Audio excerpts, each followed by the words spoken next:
Hello and welcome back in my new video of Python series. तो last video में हमने देखा कि हम पाइथन में टपल्स कैसे बनाते हैं और टपल्स के ऊपर हमने कुछ बेसिक्स ऑपरेशंस सीखे इन लास्ट वीडियो। तो आज की इस वीडियो में हम लोग वैसे ही कुछ एक चीज़ सीखने वाले हैं जिसे हम पाइथन में कहते हैं डिक्शनरीज। तो चलिए आज का ये वीडियो स्टार्ट करते हैं। अगर मान के चलो आपको आपके फ्रेंड को कॉल करना है, ठीक है, तो आप क्या उसका मोबाइल नंबर या फिर कॉन्टैक्ट याद रखते हो या फिर उसका नंबर आप याद रखते हो कि इस लोकेशन पे सेव है? नहीं, आप सीधा डायलर में जाके क्या करते हो, उसका नाम सर्च करते हो और आपको स्क्रीन पे क्या होता है कि उसका नंबर मिल जाता है और आप सिंपली उसको कॉल करते हो। अगर ऐसी ही कुछ सिमिलर चीज़ आपको पाइथन के अंदर करनी हो with the help of list, तो आपको क्या है कि एक तो उसका इंडेक्स नंबर याद रखना है कि ये जो नंबर है, मान के चलो कि उसका नाम राहुल है। राहुल का नंबर कौन से लोकेशन पे हमारे लिस्ट में सेव है उसका आपको इंडेक्स याद रखना पड़ता, ठीक है। आप सीधा राहुल सर्च करके उसका नंबर नहीं फाइंड आउट कर सकते थे इन लिस्ट। तो उसके ऊपर एक सॉल्यूशन है, उसको कहते हैं हम डिक्शनरी। डिक्शनरी में क्या है कि हम जैसे ही की वैल्यू एंटर करते हैं वैसे ही हमें जो वैल्यू है या फिर जो डेटा है उस की से रिलेटेड वो डेटा हमें आउटपुट में मिल जाता है।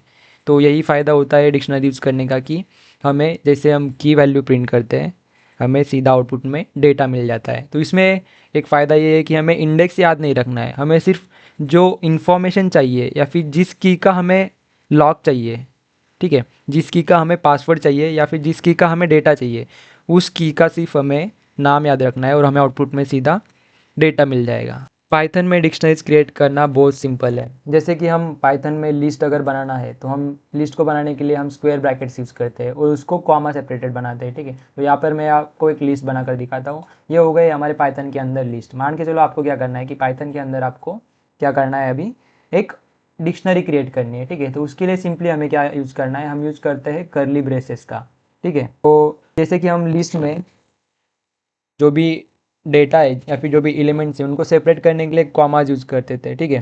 पर हमें डिक्शनरी में जो की एंड वैल्यूज़ है, ठीक है, की और जो डेटा है उसको अगर सेपरेट करना है तो हम यहाँ पे कोलन यूज़ करते हैं, ठीक है। तो अभी मैं यहाँ पे कुछ डिक्शनरी क्रिएट करके आपको दिखाता हूँ, ठीक है। अभी मान के चलो मैं यहाँ पे एक एग्जांपल लेता हूँ, यहाँ पे मैं नेम लेता हूँ और उसका जो की वैल्यू है या फिर नाम किसका है और क्या नाम है उसको मैं यहाँ पे एक नाम दे देता हूँ, यहाँ पे मैं लिख लेता हूँ राहुल, ठीक है।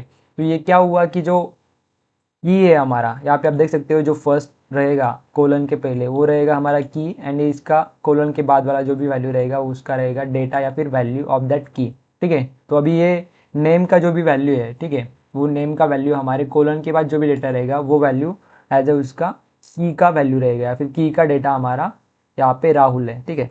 और उसके साथ अगर आपको और कुछ डिक्शनरी में ऐड करना है, ठीक है, मान के चलो कि राहुल का एज है 23 एंड राहुल की सिटी है दिल्ली। इस टाइप से हमने क्या किया कि राहुल की कुछ बेसिक्स इन्फॉर्मेशन हमारे डिक्शनरी में सेव की है, ठीक है। अब मान के चलो आपको क्या करना है कि सिंपली आपको राहुल का या फिर जो भी पर्सन है उसका नाम क्या है आपको अगर प्रिंट करवाना है, ठीक है। आपको पता नहीं है कि लिस्ट में वो नाम कहाँ पे सेव है, ठीक है। आपको एक रैंडमली लिस्ट दी गई है और उसमें से आपको क्या करना है कि नाम ढूंढना है, ठीक है। तो आप सिंपली यहाँ पे क्या करोगे, यहाँ पे आप सिंपली प्रिंट लिखोगे, प्रिंट, और आपको क्या चाहिए, आपको चाहिए बी नाम की जो भी डिक्शनरी है उसके अंदर मुझे चाहिए नेम, ठीक है। तो यहाँ पे मैं नेम अगर मुझे प्रिंट करवाना है तो मैं यहाँ पे क्या करूँगा, यहाँ पे लिख दूंगा नेम, ठीक है। ये स्क्वायर ब्रैकेट्स के बाहर आ गया, यहाँ पे मैं लिखता हूँ नेम, ठीक है। जैसे ही मैं यहाँ पे की को अगर प्रिंट करता हूँ तो मुझे आउटपुट में क्या मिलेगा, उसका वैल्यू। जैसे कि अभी हमारे इस एग्जांपल में नेम का जो वैल्यू है वो क्या है, राहुल, ठीक है। जब मैं अभी प्रिंट बी और नेम प्रिंट करता हूँ तो मुझे आउटपुट में क्या मिलेगा, राहुल मिलेगा, ठीक है। तो अभी आप आउटपुट में देख सकते हो इसने क्या किया, मुझे राहुल एज आउटपुट में डेटा वैल्यू प्रिंट करा के दी। उसके बाद second point of discussion is that dictionaries are mutable और इम्यूटेबल, ठीक है। तो इसका सिंपल आंसर है डिक्शनरीज आर म्यूटेबल, ठीक है। मान के चलो आपको क्या करना है कि राहुल का जो एज है वो 23 नहीं है, ठीक है। आपको उसका एज बताना है 24, ठीक है।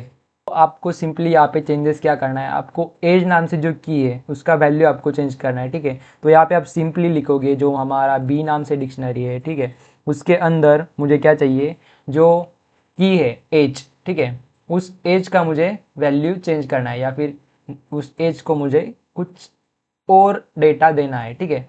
अभी एज नाम से जो की थे मैंने वो लिख ली। अभी मान के चलो मुझे यहाँ पे एज का वैल्यू था 23, तो मुझे इसको करना है 25, ठीक है। तो इसने क्या किया कि जो एज की थी उसको उसने क्या किया कि एक न्यू वैल्यू असाइन कर दिया। इसका मतलब ये है कि डिक्शनरी जो है हमारे पाइथन के अंदर वो एक म्यूटेबल चीज़ है, ठीक है। जैसे कि हमारे लिस्ट म्यूटेबल थी वही सेम हमारी जो डिक्शनरीज है वो भी एक म्यूटेबल थिंग है इन पाइथन, ठीक है। अगर मैं अभी आपको जो बी नेम या फिर बी डिक्शनरी में जो भी एज नाम से की है, अगर उसका मैं वैल्यू प्रिंट कराऊँ, ठीक है, तो इसका आउटपुट मुझे ना ही 24 आएगा, उसका आउटपुट क्या आएगा, उसका आउटपुट आएगा 25। तो इसका मतलब इसने क्या किया कि जो एज था उसको चेंज किया। यहाँ तक तो बात क्लियर है। मान के चलो अगर आपको क्या करना है कि जो हमारी डिक्शनरी है उसके अंदर आपको क्या करना है, कुछ डेटा ऐड करना है, ठीक है। ये भी हमारे पाइथन में पॉसिबल है, ठीक है। मान के चलो कि आपको क्या करना है कि जो राहुल है उसका आपको क्या है कि कंट्री भी हमारे लिस्ट में ऐड करना है, ठीक है। तो उसके लिए आप सिंपली क्या करोगे, जो कंट्री नाम से की वैल्यू असाइन करोगे और उसका एक डेटा या फिर उसका एक वैल्यू असाइन करोगे, ठीक है। अगर मुझे प्रिंट करना है राहुल का जो कंट्री है वो क्या है, तो मैं यहाँ पे सिंपली लिखूंगा प्रिंट बी एंड उसके बाद मुझे क्या चाहिए, राहुल का कंट्री, ठीक है। तो यहाँ पे मैं सिंपली यहाँ पे लिख दूंगा कंट्री, ठीक है। तो ये अभी क्या करेगा कि उसका जो कंट्री है जो हमने फिलहाल में ही लिस्ट में ऐड किया है, सॉरी डिक्शनरी में ऐड किया है, वो क्या करेगा, हमें आउटपुट में प्रिंट करा के देगा, ठीक है। इसने क्या किया कि इंडिया को ऐड कर दिया। सबसे पहले ये कंपाइल किस तरह से हो रहा है, ये सबसे पहले क्या करेगा, जो हमारी बी नाम से डिक्शनरी उसमें चेक करेगा क्या मुझे यहाँ पे कंट्री नाम से कोई की मिल रही है, ठीक है, ये चेक करेगा नहीं।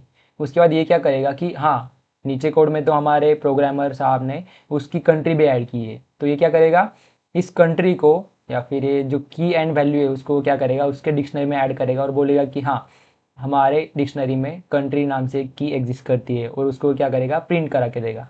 आज की वीडियो के लिए बस इतना ही। अगर आपको आज का ये वीडियो अच्छा लगता है तो अपने कोडर दोस्तों के साथ शेयर करो और इस वीडियो को लाइक शेयर करना ना भूलें। मिलते हैं किसी और नए वीडियो में, तब तक के लिए हैप्पी कोडिंग, बाय बाय।